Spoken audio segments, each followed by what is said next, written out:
Hello दोस्त, मेरे YouTube channel खूनी रात पर आपका स्वागत है। यह कहानी एक सच्ची और डरावनी कहानी है। आज की जो कहानी है वह है मृत आत्मा की वापसी की कहानी। चलो दोस्तों, कहानी शुरू करते हैं। गांव के किनारे एक पुराना टूटा फूटा हवेली जैसा घर था, ठाकुर हवेली। लोग कहते थे कि वहां रात में किसी और दुनिया की आहटें सुनाई देती हैं।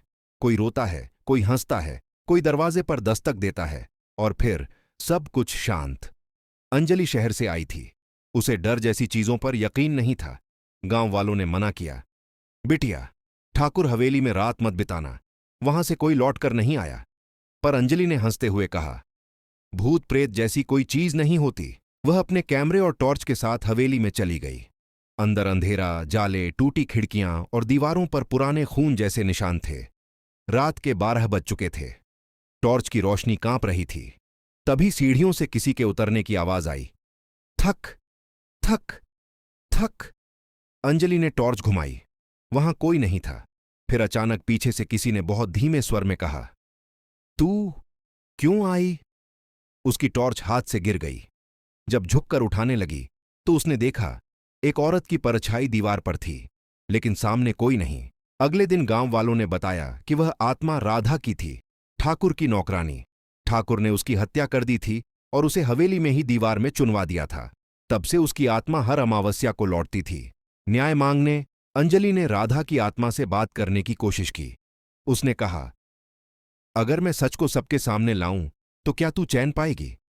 अचानक हवा का झोंका चला, दरवाजा अपने आप बंद हो गया और दीवार पर खून से लिखा दिखा, सच को उजागर कर। अंजलि ने हवेली की खुदाई करवाई। दीवारों के पीछे से एक कंकाल और पुराने गहने मिले। पुलिस ने मामला खोला और ठाकुर के वंशजों पर केस चला।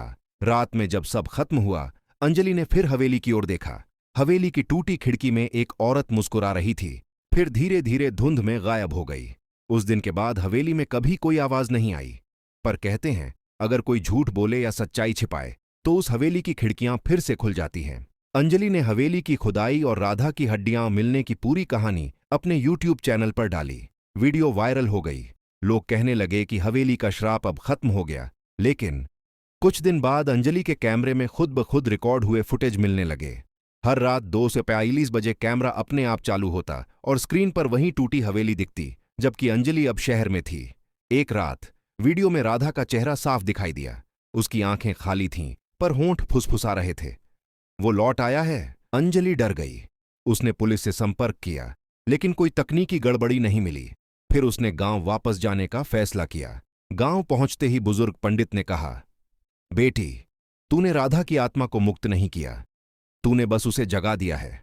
पंडित ने बताया कि ठाकुर का पुत्र देवेंद्र ठाकुर आज भी जीवित था और वही असली गुनहगार था जिसने अपने पिता के गुनाह छिपाए थे। राधा की आत्मा अब न्याय नहीं, बदला चाहती थी। अंजलि ने रात को हवेली के पास कैमरा लगाया। ठीक 3 बजे हवेली की खिड़कियां अपने आप खुलीं। हवा में चीखें गूंजने लगीं। अंजलि ने देखा, राधा की आत्मा धीरे धीरे बाहर आई। उसके साथ राख और धूल उड्डीक रही थी। उसने कहा, अंजलि, न्याय पूरा नहीं हुआ। उसी वक्त पीछे से एक गाड़ी की हेडलाइट्स जलीं। देवेंद्र ठाकुर वहां था। राधा की आत्मा उसकी ओर मुड़ी और उसकी चीख से पूरा गांव गूंज उठा। सुबह जब लोग पहुंचे तो हवेली राख में बदल चुकी थी। देवेंद्र ठाकुर का कोई निशान नहीं मिला। बस राख में 2 पदचिह्न थे, एक इंसान के और एक जलती परछाई के। अंजलि ने आखिरी बार कैमरे में रिकॉर्ड देखा। राधा मुस्कुरा रही थी, फिर धीरे धीरे हवा में विलीन हो गई। लेकिन कहानी यहीं खत्म नहीं हुई। 3 दिन बाद अंजलि के घर के आईने पर लिखा मिला, अब तेरी बारी है, मेरे साथ चल। अंजलि अब शहर में थी, पर उसका मन बार बार उस आईने पर लिखे शब्दों पर अटक जाता। अब तेरी बारी है। हर रात आईने में उसकी परछाई वैसी नहीं रहती थी। कभी मुस्कुराती, कभी सिर झुकाती, कभी खुद ही पीछे मुड़ जाती। एक रात उसने हिम्मत करके आईने पर हाथ रखा। ठंडी हवा की एक लहर कमरे में भर गई और फिर पीछे से वही आवाज आई, सच अभी अधूरा है। अगले ही पल लाइट चली गई और मोबाइल कैमरे में सिर्फ एक चेहरा दिखा, राधा का। अंजलि समझ गई, यह आत्मा तब तक शांत नहीं होगी जब तक उसका पूरा सच सामने न आए। वह फिर से गांव लौटी। अब वहां सिर्फ राख और धुआं था, पर रात में हवेली की जगह एक नीली रोशनी का धुंधला घेरा दिखता था। पंडित ने कहा, राधा को सिर्फ उसकी आखिरी बात कहनी है जो मरते वक्त अधूरी रह गई थी, पर उसे बोलवाना मौत को बुलाने जैसा है। फिर भी अंजलि ने फैसला किया, मैं उसे बोलने दूंगी। रात के 12 बजे अंजलि ने कैमरा चालू किया और धुंध के बीच गई। धीरे धीरे राधा की परछाई उभरने लगी। उसके कपड़े फटे हुए थे, चेहरा आधा राख से ढका, पर आंखों में आंसू थे। अंजलि ने कांपती आवाज में कहा, राधा, सच क्या है? राधा ने धीरे से कहा, मैंने ठाकुर से प्रेम किया था और उसकी हवस ने मुझे मार डाला, पर मैं बदला नहीं चाहती थी, बस सुना जाना चाहती थी। अचानक जमीन फटी, राख का धुआं उठा और राधा ने अंजलि का हाथ पकड़ा। कमरे में भयानक चीख गूंज उठी और सब कुछ अंधेरे में समा गया। सुबह जब गांव वाले पहुंचे तो वहां राख में सिर्फ अंजलि का कैमरा पड़ा था। वीडियो ऑन था और स्क्रीन पर आखिरी दृश्य दिखाई दे रहा था। राधा मुस्कुरा रही थी। फिर धीरे धीरे उसकी आत्मा प्रकाश में बदल गई और गायब हो गई। वीडियो के अंत में बस एक आवाज आई, अब मुझे शांति मिली, लेकिन तू मेरे साथ रहेगी। उसके बाद से अंजलि कभी नहीं मिली। कहते हैं, हवेली की जगह जहां अब घास उग आई है, वहां रात को कोई लड़की घूमती दिखती है, हाथ में कैमरा लिए और फुसफुसाती है। कहानी खत्म नहीं हुई। अंजलि के गायब होने के बाद सालों बीत गए। गांव के पास अब एक नया परिवार बस गया। नीलम नाम की एक लड़की अपने माता पिता के साथ। उसे रात में बार बार एक ही सपना आता था, कोई उसका नाम पुकारता है और एक औरत कैमरा लेकर धुंध में खड़ी होती है। एक दिन स्कूल से लौटते वक्त नीलम ने देखा, खेतों के पार राख में एक पुराना कैमरा आधा गड़ा हुआ पड़ा है। जिज्ञासावश उसने उठा लिया। स्क्रीन पर लिखा था, Anjali footage, do not play. Neelam ने हंसते हुए प्ले दबाया। जैसे ही वीडियो चला, स्क्रीन झिलमिलाने लगी। पहले तो सामान्य दृश्य दिखा, हवेली, धुआं, राख। फिर अचानक वीडियो में वही आवाज गूंजी, अब मैं यहां हूं, तेरे आसपास। नीलम ने डर कर कैमरा फेंक दिया, लेकिन उस रात उसके कमरे में वही आवाज गूंजती रही। आईने पर उभरते अक्षर दिखाई दिए, मुझे वापस लाओ। नीलम ने अगले दिन गांव के पंडित से बात की। पंडित ने कांपती आवाज में कहा, ये अंजलि की आत्मा है। वो अब खुद हवेली बन चुकी है। उसका शरीर नहीं, उसकी आत्मा ही वो जगह बन गई है। जो भी उसे छूता है वो हवेली में खींच जाता है। रात में नीलम को सपना आया। धुंध में एक स्त्री कह रही थी, नीलम, तू ही चुनी गई है, मुझे मुक्त कर। अगले दिन गांव वालों ने देखा, राख के स्थान पर फिर से दीवारें खड़ी हो गई थीं। हवेली लौट आई थी। नीलम हवेली में गई। अंदर सब कुछ वैसा ही था, टूटी कुर्सियां, झूमर और एक बड़ा आईना। आईने में उसे अंजलि दिखी। अब वह एक आत्मा थी, आंखों में धुंध और चेहरा सफेद राख से भरा। अंजलि ने कहा, राधा को मुक्ति मिली, पर मेरा सत्य अब तू है। नीलम ने कांपते हुए पूछा, मुझे क्या करना होगा? अंजलि मुस्कुराई, बस मेरी जगह ले ले। उसके बाद हवेली की खिड़कियां अपने आप बंद हो गईं। अंदर से एक आखिरी चीख आई और फिर सन्नाटा। सुबह गांव वाले पहुंचे।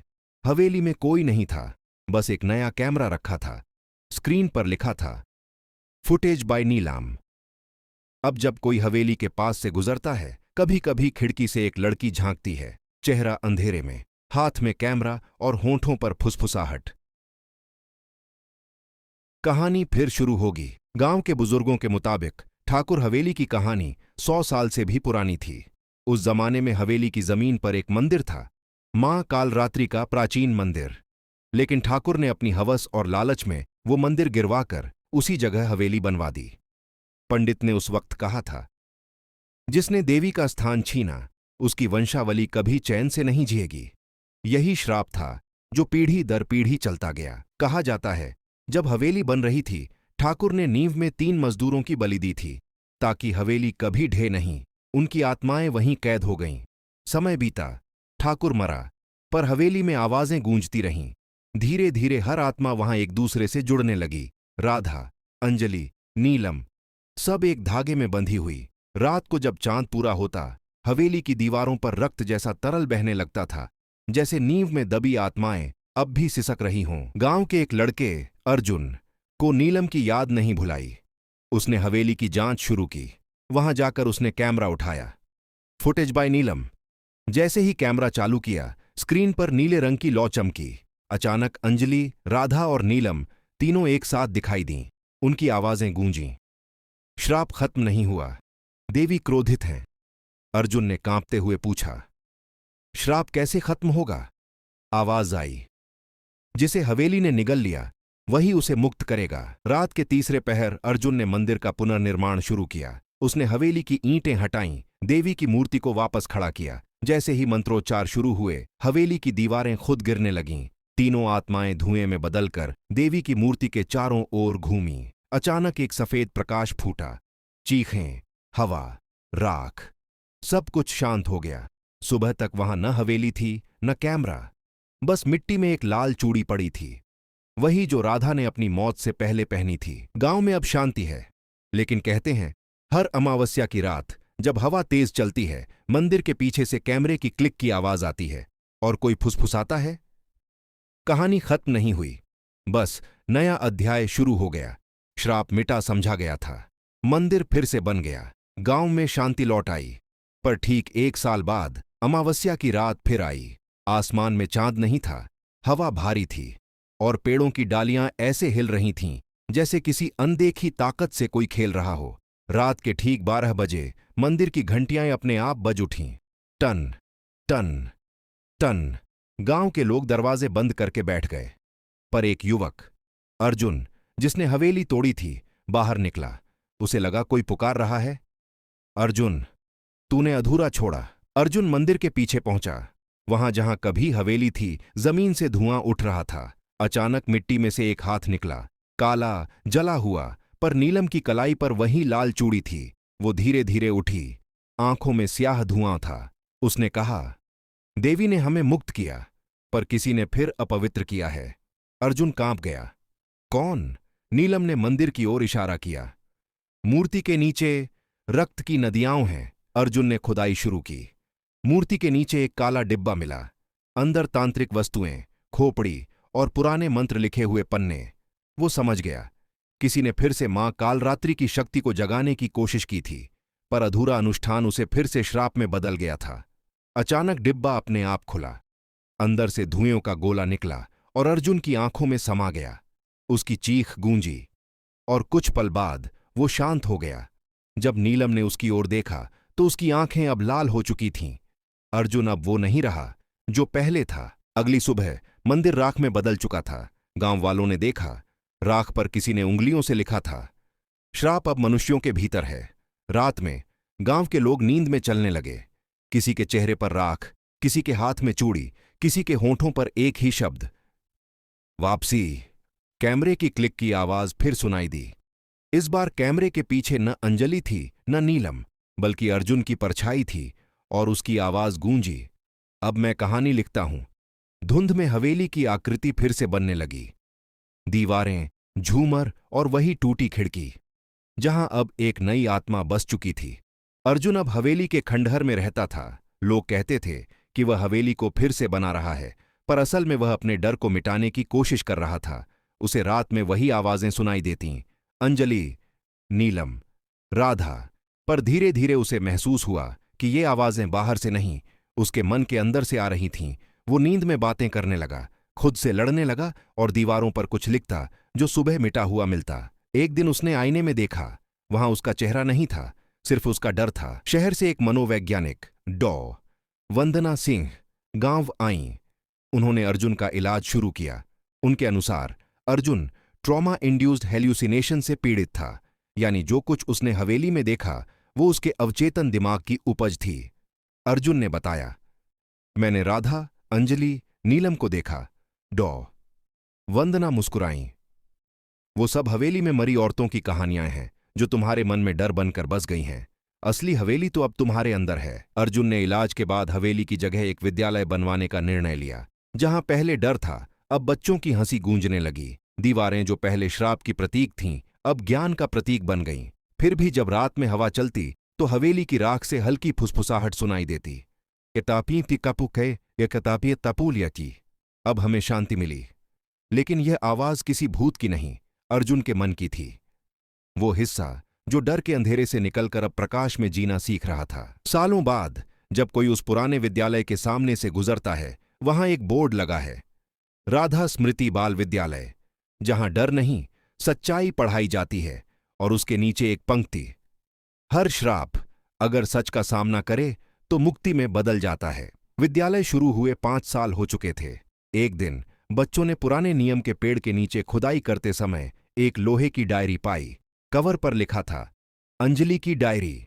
प्रधानाचार्य नीलम देवी, वही लड़की जो बची थी, ने उसे खोला। पहला पन्ना पढ़ते ही उनका दिल धड़क उठा।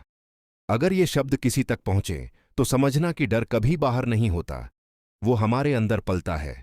डायरी में अंजलि ने लिखा था कि उसने हवेली के सारे वीडियो इसलिए बनाए क्योंकि उसे यकीन था कि लोग भूतों से ज्यादा अपने गुनाहों से डरते हैं। वो हवेली को भूतियां दिखाकर असली दोषियों को सामने लाना चाहती थी, लेकिन सच रिकॉर्ड करते करते वह खुद उस डर की कैद में फंस गई। उसने आखिरी पन्ने पर लिखा, अगर कोई मेरी डायरी पाए तो उसे डर का अंत नहीं, उसकी समझ शुरू करनी चाहिए। नीलम ने डायरी स्कूल की लाइब्रेरी में रख दी।